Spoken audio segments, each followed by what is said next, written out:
and welcome to Herman Manyora's YouTube channel. My name is Jedel Kabir. I'm excited that you're here for our political conversations which I hope will build this country as we progress with Ruto's administration. How are you, sir? Good. We're talking about UDA. Cleopas Malala is now the Secretary General, says other parties should be ready to fold. They're trying to build a formidable force for 2027. First of all, is this the right move, folding Kenya Kwanza, coming up with one party, or are we going to also have that situation that we had in 2022 where you think you can go solo as a party but you still form a coalition?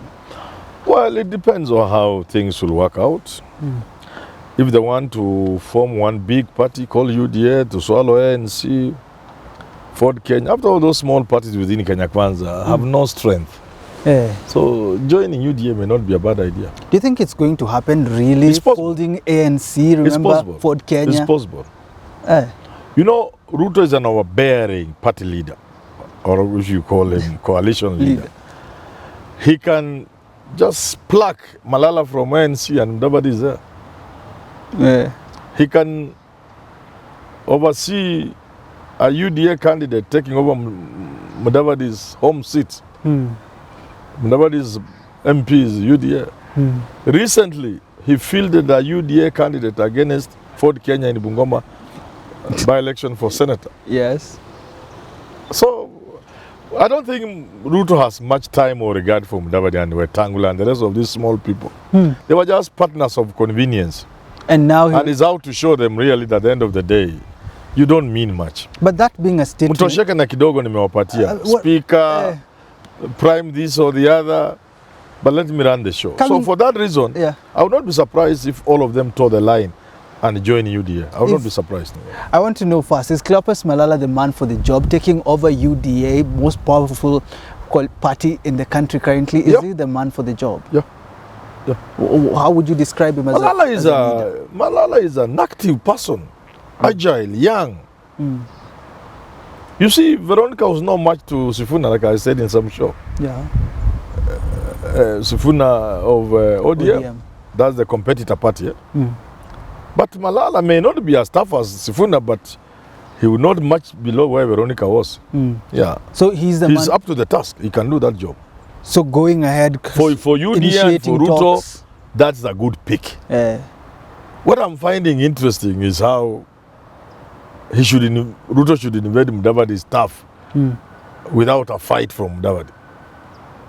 It's like that relationship of theirs that they should be grateful for the little things Ruto has done for them.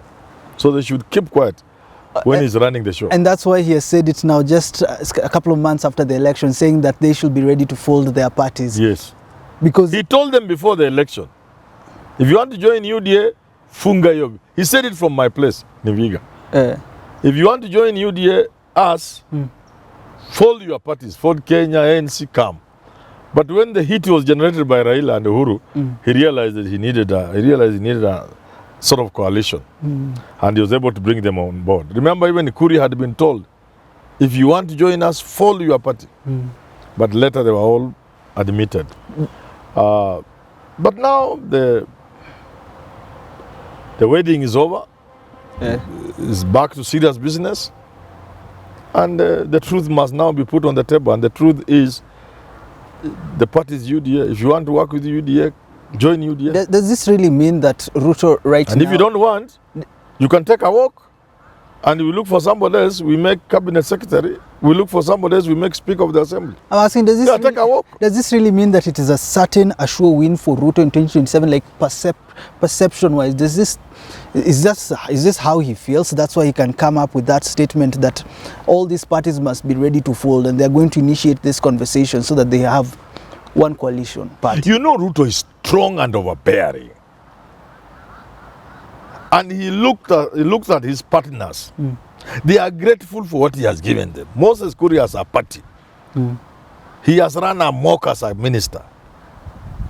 He should be grateful. He can kneel down to say thank you. So what will stop him from folding his party? Mudavadi is chief cabinet, what do you call it? Cabinet secretary. Secretary. There's an office for the spouse. What is it he can't do if he's told by Ruto? Wetangula has just a handful of MPs, I don't know how many. Yet he's the Speaker of the National Assembly. They all are grateful to William Ruto for giving them things they would never have dreamt of. So when he coughs, they must listen. When you say them, and I'm thinking about Azimio coalition, does this also mean that Azimio is also part of these guys that when Ruto coughs, they listen, because is his win in 2027 likely to be certain? You know, from Azimio, there are a number of factors. In Kenya, well, I think it's a human nature. It's a human nature. People move towards those with power. So if Ruto has power, you can understand why people from Azimio are moving there. You know? But the certainty... Like flies move towards shit, you know? So it's no more. We at Nairobi Review appreciate the support you have given Herman Manyora's YouTube channel. Through your financial support, we've been able to reach millions of Kenyans and produce quality content every single day. It hasn't been easy, and therefore we appreciate you for subscribing, sharing, and watching us every single day. Whether you're a long-term fan or just discovering this YouTube channel, your financial support can make a huge difference. You can M-Pesa us via 0768 074 076 or use till number 964 4543. That is 0768 074 076 or M-Pesa till number 964 4543. We highly appreciate your support. I'm asking the certainty of Ruto becoming president. You can't guarantee. I was having this conversation. Ruto was going to be president without a doubt. There was going to be no campaign if he did what Kenyans expected him to do. It was a sure win. But just like Raila had a sure win until he went into that handshake. And until Ruto gave them a run for their money, Ruto had a sure win until, I could be wrong, and how I pray I'm wrong, until he chose to listen to outside forces and not to the people of Kenya. It will come to haunt you. If Ruto listened to the people of Kenya, nobody will beat him in 2017. Just look at the cost of living. Look at the IMF and the World Bank, tell them, your people are not dying, it's my people who are dying. So give me a break. Let's work on other things. But this one on price of maize flour, on diesel and on fuel, I'm going to reduce. But he's playing politics, we can say that for sure. He's doing politics, poaching politicians, now saying they want to come up with a formidable coalition party or party. He's playing politics. How will politics work if he decides, well, I'm not going to deliver as I promised? You know, this is a no-brainer. You have leaders on one side, eating to the full. And you are inviting other leaders from the other side to come and join you in the eating. The other side, there are people suffering and dying of hunger. Which side has more? Where is the strength? The strength is with the people, not with the leaders. These leaders are just useless people. People know they have gone to eat and people are suffering. People are dying of hunger. People have children in their homes. These are government figures, not Manyora's figures. 200,000 who should have joined junior high school are at home. Government figures. Vice chancellors can table figures of students who have not taken up their positions in the past 2 years or so. We have figures of jobless Kenyans with degrees. We have the cost of living on the table in the supermarkets. There's nothing abstract about that. There is no philosophizing about that. Things are bad. So it does not matter how many leaders you put on your side. So long as the people are hungry, they'll bring you down. So from what you're saying, is it going to be people versus leaders in 2027? That's where we are. Is it likely to be that way? And that's why I keep telling this Ruto, they should be very happy with Raila for leading these people. If Raila chose to go to Bonda and left these people alone, they'll just walk to State House. And they will do so in an ugly way. So it's good that Raila and Mother Karua are there, that these people have some sort of leadership. They moderate the action these people can take because they are hungry. If Raila gets annoyed and takes a walk, or if they convince him hard enough to abandon the people will come for them, all of them, including Raila. Some say it is high time Raila comes up with a successor, because we already know that President William Ruto is going to vie in 2027. We don't need to be told. And if Raila doesn't come up with a successor, or he himself declares that I'm going to deliver Kenyans, whether it's within this administration or 2027, most people will not know where to stand when it comes to Azimio. Is it really time? We used to have this understanding politics conversations. Is this really time for Raila to declare that he's going to be the person to deliver? I have had that nonsense for many years, that Raila should declare a successor. That's not how politics works.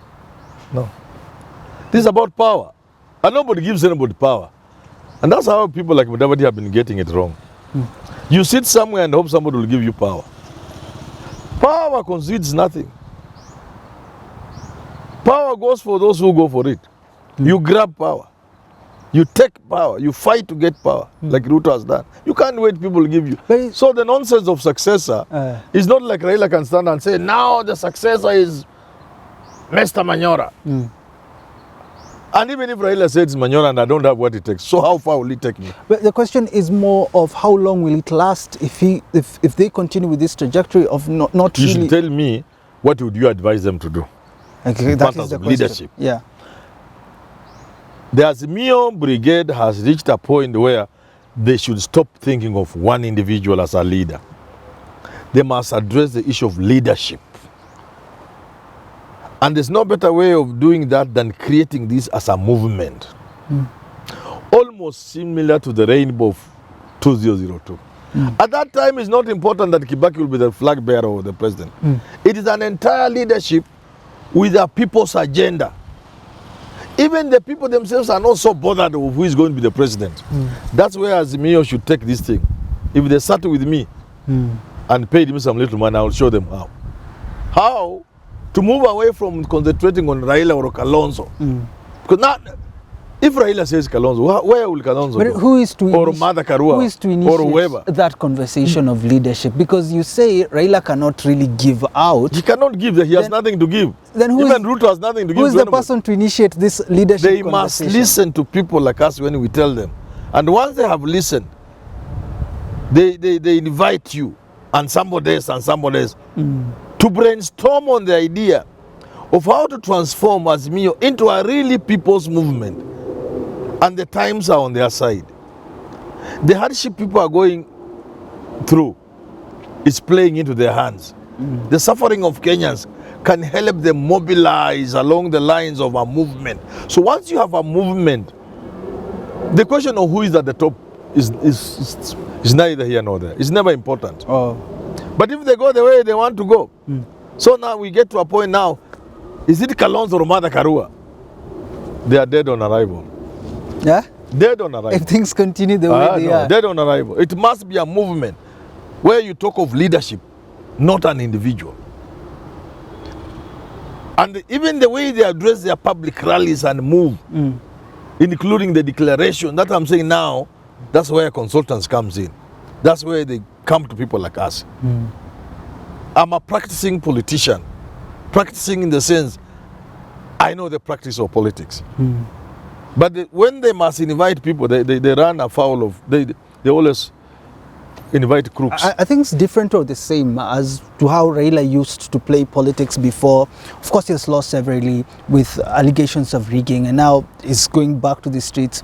Would you say things are different now from Azimio leading their troops towards trying to take out the current government? You know what makes things really different now? And I've explained this, I don't need to go back there. I'm saying we have progressively eroded hope among the people of Kenya. Now we have gotten to a point where there's no road ahead. Kenyans of Africa, no road ahead. There's no more hope. And that's how revolutions happen. A revolution does not employ known strategies, does not work with status quo. A revolution overhauls the way of thinking, the way of doing things. And how do you do that? You've tried to have elections produce proper results. They have failed. You have created institutions like the Supreme Court to superintend, to oversee. They have failed. You have created all these, none of them has worked. So you must step out of that arrangement and create a new order. I'm thinking, who is the person to relay this information as you put it to the people? Can really people see it as you're saying, because you're talking about Not everybody can institutions, see things at the same time. you're talking about what has failed and what is really not working. Is it reflecting on the ground, or for people it's just empty That's stomach? why people are going to those rallies.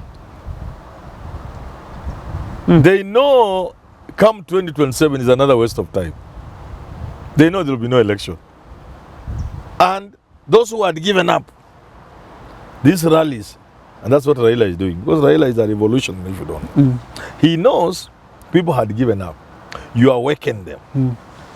And this reawakening will be Ruto's nightmare. Because now when the people approach this thing, when they are busy trying to do IBC and people are working of that paradigm, the paradigm of having an election by IBC that has been constituted like this, or the case going to Supreme Court, or what, people have gotten to a point where they know that route cannot produce the desired results. So they now come in with a new way, which is a revolution, which is what Raila is employing now. But I'm saying for it to work, there must be certain thinking to make it viable. Because you also don't need just mass action for the sake of mass action. You don't need to walk into to march into State House and remove Ruto for the sake of because you can remove him. Removing Ruto from State House is not a big deal. And he won't be the first president to be removed by people. To know. But the question is always, after that, so what? My question is, and at what cost to the people of Kenya? What would you term as a success for Raila's mass action? Would it be taking Ruto out of State House, or how would you gauge whether Raila has anything succeeded? That produces a new order? You can produce the new order like more used to try. Ruto can midwife the change, or he can choose to stubbornly stand in the way of change. And as history has shown us, those who stand in the way of change will always be swept away. But you can be smart and midwife the change. And for Ruto is the simplest thing. A revolution is coming. It could sweep him out of State House. But at the same time, he can manage it very easily by doing two things. One, address the needs of the people of this country, paying least attention to IMF, World Bank, and all these other ngorokos outside there. The second thing, play your politics right. Get to talk to Raila Odinga and their position and tell them, this is our country and I'm the president. Let us talk about anything else except my president. So if a revolution comes, as you say, the blame will be on Ruto. Yes. He didn't see, or he thought he was clever. You can't be too clever for a revolution. Nobody has ever succeeded. Those who have succeeded to forestall are people who seize and they take charge. The midwife, they change themselves. So for Ruto, just bring down the cost of living. And it's within your reach. Oh, come on. Look at the price of the cost of electricity. Look at those stupid things inside. If you remove them, electricity will come down. Look at theft going on in the energy sector. Stop the theft. Bei ya stima inakuja chini. Put your foot down. Raise taxes, collect taxes without raising taxes, because there are people who are not paying taxes. So you say they need put subsidy on food, on unga, immediately. Diesel, put subsidies there and remove the necessary levies there. Petrol inatoka 180 na kuja 140. I'm saying, so you say there need not be a revolution. No, if Ruto knows how to forestall, he'll just change it.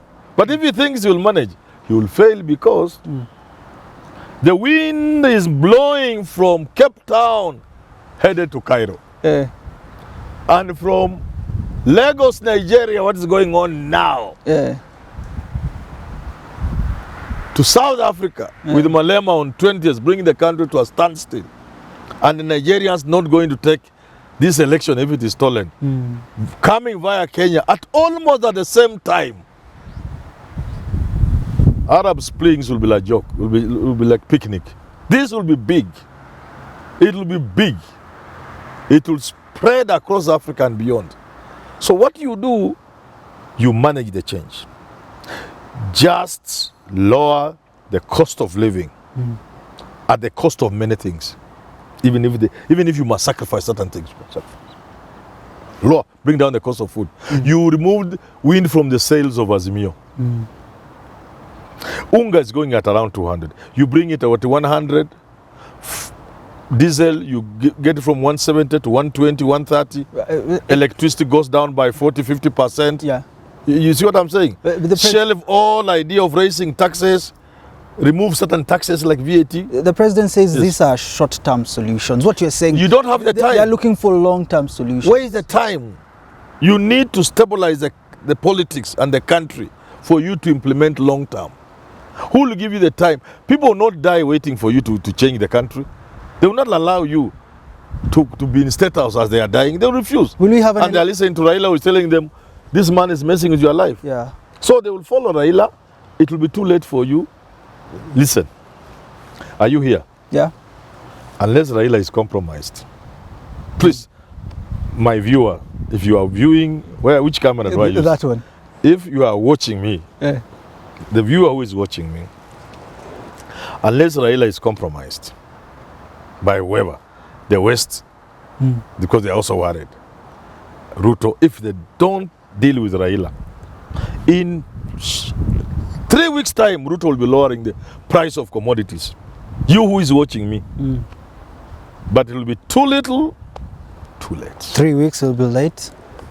I'm telling you, these things have a way of gaining momentum and assuming a life of their own. Wait for stories from South Africa on 20th. That country is going to be brought to a standstill. Because that is the strategy Malema is employing, and he will be president of South Africa. Then tell He me. cannot be compromised, because that is the only way Malema will be the president of South Africa. He's putting a stamp of authority and telling people it is time for a Malema presidency. And this is not my presidency, it's the president of people. There's chaos in Nigeria. So you'll be having chaos in Nigeria, chaos in South Africa, and you can play with chaos in Kenya here, unless you didn't go to school. Maybe you just faked your degrees. If you have Our conversation was for 2027. Yes. So we need not speak of 2027. No, 2027 is too far. You may not get there. And I'm telling you, I'll have to repeat, because some people have a tendency to getting me wrongly. I love this country, and I love my president. I love the government which is in place. I want to support it. Even if they gave me a job today, I'll take it to work for it. I'm not begging for a job, but if they gave me, I'll do it. What I'm saying is, I have repeated, this is a leaked exam for the son of Mau Mau. You know him? Yeah. What is his name? Rigathi. This is not the time to say I'm son of Mau Mau. This is the time to sit the exam and pass, and it is leaked. This is the time for Ruto to sit this exam, which is leaked. Not to say mimi si Uhuru. Unaona mimi naweza. This is not the time. This is the time to sit the exam and pass it. What does the exam say? Question number 1, cost of living. Would you attend to the needs of the people of Kenya, or will you listen to foreigners? The exam is leaked. Simple, straight. I will listen to the people of Kenya. That is A. B. If you listen to the people of Kenya, what will you do? Answer. I will lower the cost of living, even if it means reorganizing spending in other sectors. Okay? I may even suspend school fees, because the state of the economy is so bad, Kenyans cannot afford school fees. We will revisit the issue of school fees as we look at what's going on. You see, you do those things. And that question number 2, that was ABC. Question number 2, again, it's leaked. Do you realize that there's danger ahead? The answer has been leaked for you, yes. Are you prepared to stop the catastrophe that is coming? The answer is yes. How? The answer is provided. Sit down with Raila. See, on the one hand, you have lowered the cost of living, meaning Raila does not have the strength he had, but you still need to stabilize the country. Because it's not just about cost of living. It's about people who are hurting that the election was stolen. So you may even make Unga 50 shillings, but there will still be millions of Kenyans who are not happy with you, who will go to the streets. But they're saying so now you come to this side of the politics. Question number 2, what will you do? I'll sit down with Raila Odinga. Even if I look weak in the process, I'll come out stronger because we shall not even discuss about my presidency. We need to have this conversation because they are saying that you're saying let's do away with fees, and they're saying we don't have money. That's what they're saying. Who tells them that? The money that is being stolen is more than you need for fees. The money they are wasting themselves. You may say you are opening offices for spouses, you are going outside. Do you know how much it costs for the president to go out of the country? Magufuli, the late, he didn't go out. Did he die because he didn't go out? He died because of other things we can't discuss. But he did not die because he didn't travel outside. Anytime you hear the president is going for prayers in Kirinyaga, if you do the cost, the really cost of a president going to Kakamega for a prayer, the really cost of President Ruto going to even Ethiopia here, the really cost. I saw something in the papers. Please, I'll get annoyed. A minister, there are two ministers. One is going, I don't know, it's where, somewhere. Is it Korea? Yeah. The delegation has about 30 people. In a country where people today, somebody's dying as I'm talking to you now because of hunger. As we talk here, hundreds of cows have dropped dead because of hunger and drought. But a minister is going with a delegation about 30 people. You can't tell me there's no money to waive school fees. You just tell Kenyans, we are suffering. We are about to waive school fees for those who cannot pay. Please, if you know, don't apply for waiver. If you know you can manage. Because we are all pulling together as a country to save us from the collapse. You'll find in a school, maybe only 30% will say they want the waiver, the rest will pay. And that's where we are as a country. Guess that conversation of 2027, it's a little and bit these too soon discussions to are talk to be about. found in Nairobi Review.